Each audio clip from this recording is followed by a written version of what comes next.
C'est possible, mais une migraine, ça dure de 4 à 72 heures. C'est-à-dire, si elle a ça pendant 20 minutes, la personne, a priori, c'est peu probable. Mais enfin, bon, ça peut être effectivement une forme d'expression de la maladie migraineuse. C'est ça, parce qu'il y a plusieurs signes. Il n'y a pas que le mal de tête dans une migraine. Il y a des critères bien précis. Voilà. Ça vous inspire, ça? Oui, alors justement, sur les critères chez l'enfant, Dominique vient de dire que c'est une hémicranie. Non, chez l'enfant, c'est bien souvent bilatéral, frontal. C'est pour ça qu'on va chercher les sinus. Mais ça peut être un effet très localisé au niveau de l'œil.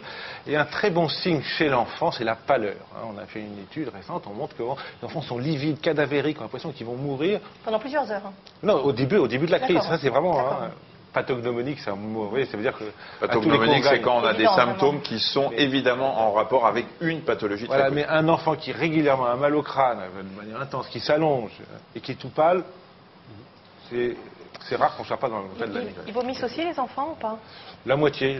Et justement, là, souvent, on va dire c'est de la gastro, on ne va pas penser à la migraine et on va les soigner comme des crises de foie chez les adultes, c'est un grand piège également.